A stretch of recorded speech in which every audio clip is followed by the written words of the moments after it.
Hello everyone, welcome back to our YouTube channel. सगळ्यांना good morning. आज आम्ही चाललो आहोत कोकणात, तर म्हणजे सावंतवाडीला चाललो आहे. तर आम्ही फर्स्ट टाइम दोघं सोबत ट्रेननी जाणार आहोत. तर आमची जर्नी तुम्ही बघत राहा. आमची बॅगवती आणि समेश पुढे चाललाय.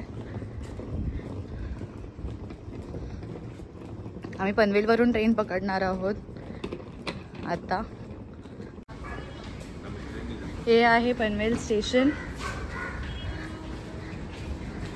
आणि इथे अजून एक्सटेन्शनचं काम चालू आहे. अजून मोठं होत आहे स्टेशन.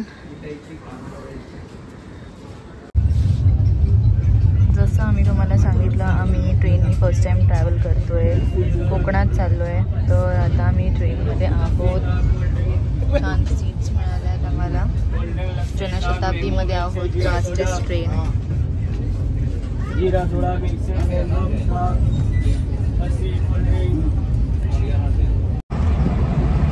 आता आम्ही सावंतवाडीला पोहोचलोय.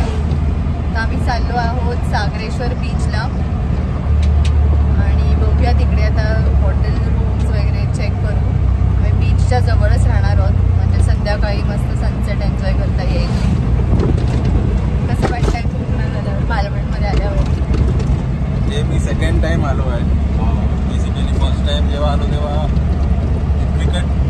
क्रिकेटच्या मॅचेससाठी आलो. आज फक्त फिरायला आलो. बघूया हा एक्सपिरियन्स असेल तो, आणि मग तसंच आम्ही पुढे सांगू तुम्हाला कुठे राहिलो आम्ही आणि आम्ही कुठे कुठे स्टे केलं, त्यानंतर काय काय मजा केली, कुठल्या बीच बघण्यासारखं आहे आणि तुम्ही पण कसं इथे ट्रॅव्हल करू शकता.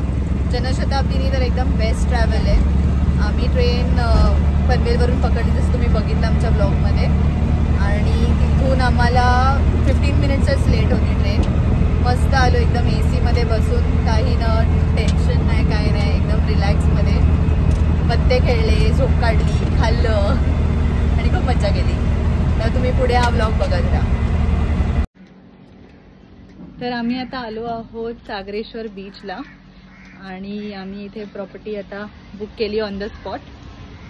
हा थोडा व्हर्जिन टाइप बीच आहे. सो बेसिकली इकडे खूप कमी गर्दी आहे, म्हणजे कमी बोलण्यापेक्षा गर्दीच नाहीये. खूप कमी माणसं आहेत आणि तुम्ही तुमचा टाइम कसा एन्जॉय करू शकता ते तुम्ही बघा आता सध्या. तर आम्ही तुम्हाला दाखवतो आम्ही कुठे आहोत ते. तर आम्ही आहोत इकडे या लोकेशनवर. खूप ब्युटिफुल लोकेशन आहे आणि मस्त वाटतंय. काही गर्दी नाही, काही नाही. इथे आमचा स्टे आहे एकदम बीचला लागून, म्हणजे तुमच्या रूममध्ये पण छान लाटांचा आवाज येतोय. खूप मस्त वाटतंय.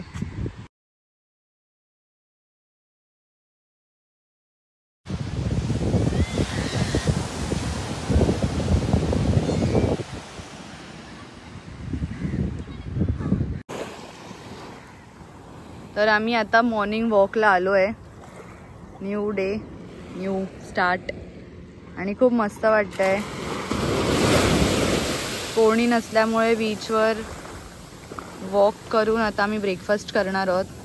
मस्त आम्ही सनबाथ पण घेतला छानपैकी. आणि काल पण आमचं कॅन्डल लाईट डिनर होतं, जे का आम्ही शूट नाही केलं, पण ते पण आम्हाला खूप आवडलं. रात्री पण खूप मजा आली. आता तुम्ही बघू शकता की इथे बोट घेऊन आले, तो फ्रेश फिश आज येणार आहे. हे बोटिंग करतायत.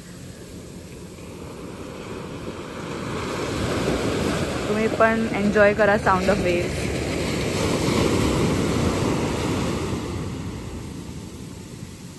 हे बेसिकली व्हर्जिन बीच आहे, जास्त कोणाला माहिती नाही आहे, त्यामुळे पाणी पण क्लीन आहे आणि बीच पण क्लीन आहे. तुम्हाला मी डिटेल्स सगळे डिस्क्रिप्शनमध्ये देते. सो आम्ही जस्ट आता एक भाकस करून फिश आहे त्याचं फिशिंग बघितलं आणि तुम्हाला आम्ही ते दाखवू. तो फिश केवढा मोठा आहे तो शॉर्ट्समध्ये तुम्हाला बघायला भेटेल. आणि आता ही आमची जी जर्नी, आम्ही इकडे आलो ते पण विदाऊट एनी बुकिंग. सो तुम्ही विचार करत असाल की आम्ही बुकिंग केली असेल, काय केली असेल, पण आम्ही विदाऊट बुकिंग इकडे आलो. इकडे कसं आलो तर ते फक्त एकाच माणसामुळे, जो आहे तो रुपेश, माझा क्रिकेटमधला मित्र आहे. त्यांनी आम्हाला एवढं गाईड केलं, आम्हाला चांगलं आल्यावर वॉर्म वेलकम म्हणून त्यांनी रेडकर्समध्ये आम्हाला खायला घातलं, आय मीन जेवायला दिलं. त्याच्यानंतर आम्ही ही प्रॉपर्टी बघितली. त्यांनी सजेस्ट केली की इकडे येऊन बघूया.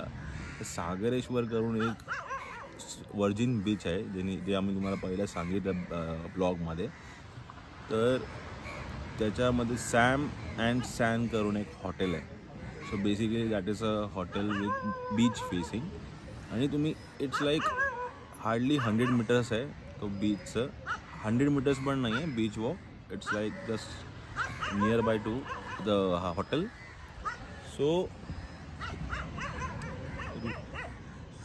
तेच मला रुपेशला एक स्पेशल थँक्स म्हणायचं आहे फॉर आम्हाला इकडे या प्रॉपर्टीबद्दल माहिती देऊन इकडे आणलं. Thank you so much for watching this blog and keep watching.